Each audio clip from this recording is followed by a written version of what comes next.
Day 5, Adelaide. Day 11 of the Ashes. Time for Ask George. Now, don't forget, you can still get all of our amazing Ashes coverage from here in Australia for just £1. What a great Christmas present it would be. fantastic, because you know what? It's not just for this, it's all of our wonderful coverage, and there's been some brilliant coverage from our journalists back at home. Sign up. And remember, England cricketing misery isn't just for Christmas. It's a lifetime commitment. It always seems to be Adelaide. Perth's been quite bad. No, Oh yeah, the World Cup. we were Bangladesh. here. World Cup Bangladesh. You and I did a video that was the Undertakers. Actually, I had one of the best moments for English cricket here, honestly. I think in 22, England beat India in the World Cup semi-final by 10 wickets, I think. There you go. And that was pretty amazing. But yeah, and also England won here in 2010-11. You know, that trotty run out and KP and batting amazingly, and there have been days. What do you, I was just seeing if your face would open it. You're just trying to hit me. Slightly bizarre. Okay. Questions? Imran asks, Hello, Imran. the worst Australian team in 15 years have won the Ashes in just 11 days. Will this be the glorious culmination of the Bazball project? I think he's been a bit sarcastic. Really? Do you not think it probably was the worst? Look, just on this. Look, it's a fair thing. I'm yeah. actually writing about this. Just on this. In the next test, they're not going to have Cummins or Lyon or Hazelwood, and we don't know about Smith yet. So they are weakened. And it was a relative opportunity. Stuart Broad, I'm no apologist for Stuart Broad. I think he's wrong about a lot of things, but he really didn't say anything terribly offensive. I wouldn't get that worried about it. He said it's the weakest Australian team since 2010. I think it probably is. I actually Is think it the weakest England team since 2010? Well, I don't think it should be, like with the talent that's on there, but I think that's what makes it more disappointing. I think, you know, I know that we're probably going to be all negative about England and everything, but yeah, I'm not saying that, but just like, Take the positives. well, Go on, sorry. let's just pay a little bit of respect for the fact that, do you know what? It probably is the weakest. I like weakest rather than worst, but it probably is the weakest Australian Ashes team since 10-11, and they've still won. And I actually think you have to pay a lot of respect for what they've done with the resources they've had available to do that. Okay, let's get back to the question because I feel we've avoided it. What remind me? Will this be the glorious culmination of the Bazball? I think I have to start with the caveat that it's not an expression they use. If you mean, is it the end of the sort of Stokes-McCullum? I always thought it should be called McStokes, by the way. But anyway, I haven't won that one, have I? Yeah, real catchy, that. Well, I think it is quite. Anyway, should it be the end of that era? Yeah, I think it should. Will it be? Not at all sure it will. Do you think, do you think that particular pairing, should they stay together? Well, if they want to stay, what do you mean? Like, go bivouacking? Fine, go for it. They are welcome to remain friends, but I don't think they should be working together. I think they're too similar. I know you don't, but it's okay. I think Stokes' many skills would be complemented by a slightly different coach with a different work ethic. So you don't think that it can change and adapt? You don't think this could be the catalyst for an evolving Bazball or McStokes partnership? Yeah, I mean, could it be? Yes. Do I think they'll come here in 4 years' time and win the Ashes, or win in India in a couple of years' time, or no? Okay. Ram Sridhar asks, should they let the players who have had a string of failures address the post-match media? A bit old school, but could possibly establish some level of accountability.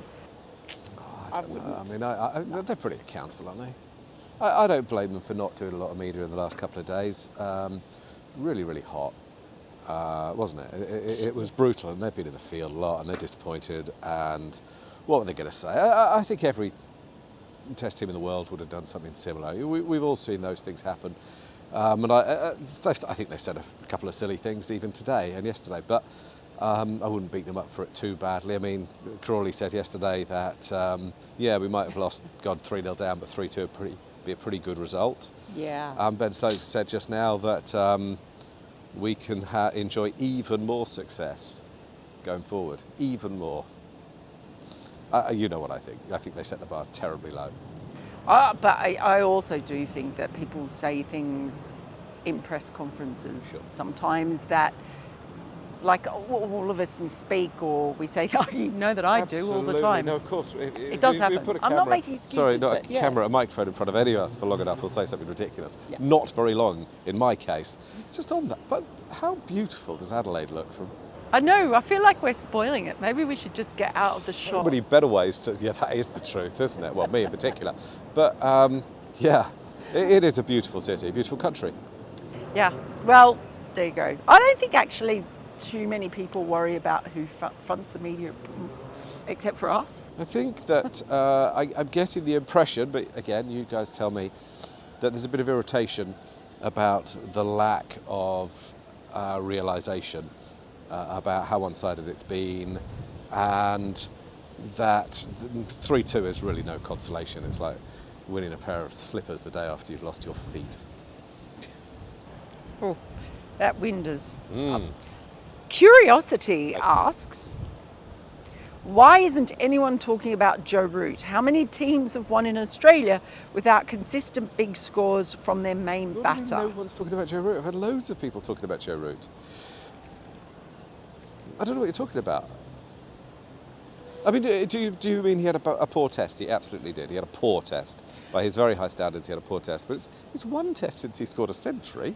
But, well, also, I think if it's not just, perhaps it's just that not everyone is talking solely about Joe Root, and that's because there've been a lot of other England batters to talk about when it comes to making mistakes and poor choices and what the hell are they squandering their talent for? He did fish at 2 balls that he could have left, and he does have that issue that he's always had in Australia of trying to guide the ball just behind point. I suspect he's scored more runs in history from that shot than anyone who's played Test cricket. I suspect he scored something like 4,000 Test runs or something from that shot. And it's got about a few times, particularly here, and Cummins bowls for it, and Cummins is really good. I mean, absolutely, Joe Root's form is a concern, but it really does feel like saying the sausage rolls and Titanic were not warm through when you got that bloody great iceberg issue. Fair? You've got to throw a Titanic reference in to the regular viewers, yeah? It's a sausage roll reference, it gets me. Prol Wilson asks... G'day, Prol, I guess. I'm assuming it's Prol and not Prole, but Prol. Willow.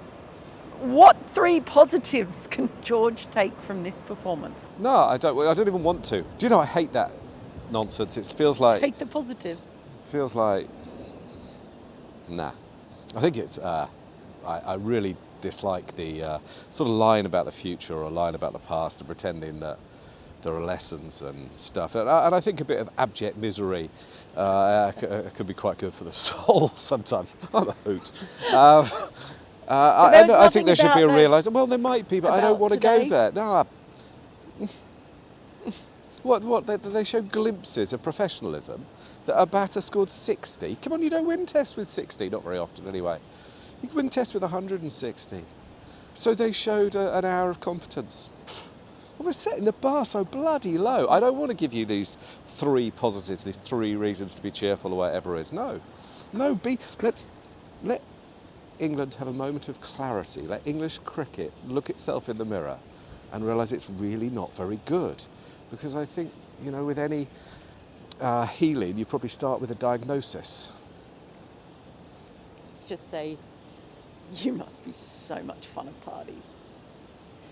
Pritam Sinha. You don't necessarily go to parties and talk about such things, do you? Can the management survive this Ashes surrender? I don't think anyone's thinking they should be executed. I mean, I'm as harsh as anyone, sinner, but that is harsh. Although, now you mention it. No, I don't mean that. I think you mean, are they going to stay in their jobs? Yeah, and I think they're going to have a red-hot go at doing that. But it shouldn't be up to them. I mean, it shouldn't be up to them. I think quite a lot of people are quite invested in this regime. And if you think that they're the best people, if they're going to get the best results going forward, then that's fair enough. I don't. And I think there probably should be changes. But How far up do you think the changes should go? well, ultimately, actually, I think the ECB executive and board bear some responsibility. I mean, they're the ones who sign off all these decisions. They sign off the idea. It was Richard Thompson who was saying that a white ball tour to New Zealand was good preparation. They have to agree this stuff. You don't just get to take the plaudits when you sell the 100 for lots of money. You also have to take some responsibility. The governing body, right? They've got to be judged by results on the pitch as much as they are the bottom line in the bank account. And let's look at England's year. The women got knocked out. They sacked a coach and got knocked out in the semi-final of the World Cup, which I think is barely par. Is that fair? Well, after losing the Ashes. Well, that was this time last year, and Ashes. sacking the coach. But yeah, whitewashed in the Ashes. And the men are like, hold our beer. They are below Afghanistan. They're 8th, I think, in the ODI rankings. Is it 8th? I think it is.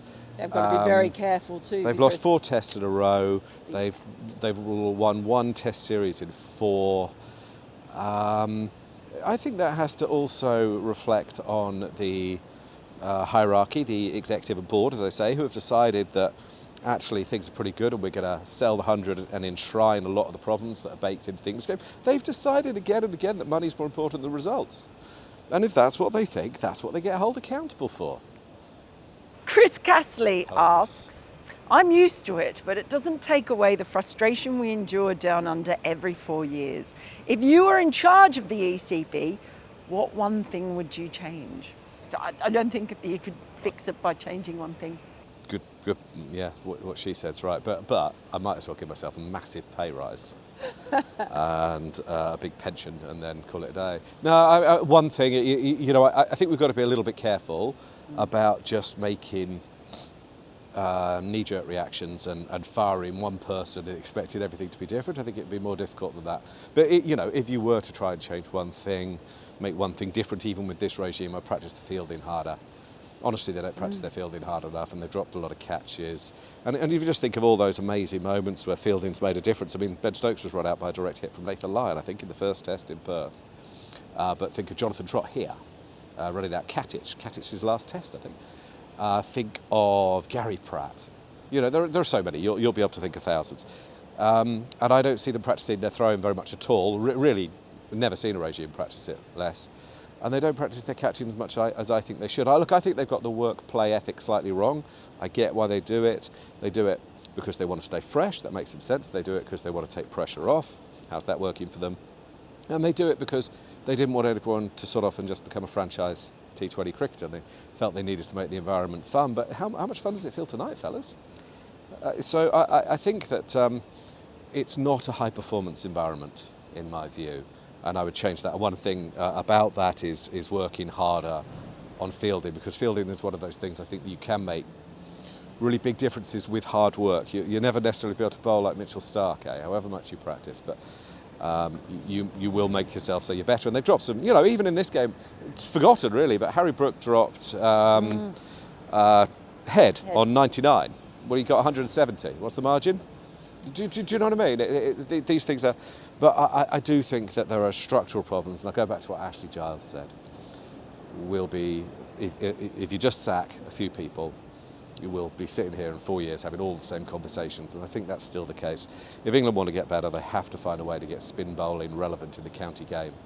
And, maybe Somerset should have been encouraged for producing turning wickets rather than the hysterical, immature reaction of people who have clearly never been to Ahmedabad or all these other places. Nearly everywhere they go, England are punished for their inability to bowl and play spin again and again. And everyone knows this, so why doesn't it change? You might well ask that, mightn't you? So I understand your frustration, Chris, and your sense of ennui and all the rest of it, but it's disappointing, isn't it? Do you know one thing I would change for England? I would start planning now, working out what is going to be the best lead-in for the next series over here, because it sort of harks back to the piece I wrote yesterday, but when you go back and look at what Australia did when they went to England in 2019 and 2023 and 2019, they obviously played in a World Cup in England, 7 of their Ashes squad, and then there were another 4 or 5 members of that squad who played in an Australian A tour that played 5 matches against counties. And then they had, like, Marnus Labuschagne was also obviously playing in county cricket at the time. They had so many things that were there in place to make sure that their players were prepared and ready to go. And then in 2023, and then she's for a very intelligent person, she's incredibly clumsy. I know. I mean, that's not unfair, is it? No. You're incredibly clumsy, Yes. so I was worried about her holding my phone. 2023, their warm-up for the Ashes was the World Test Championship final, and if they hadn't been playing that, I think that they would have had a much more focused, ruthlessly focused preparation for it. The way they've prepared for this at home has had a ruthless kind of focus to it as well. And it's fine for them to say, right, well, we had this white ball game and FTP and whatever. Freaking work out what your best preparation is likely to be and put things in motion now.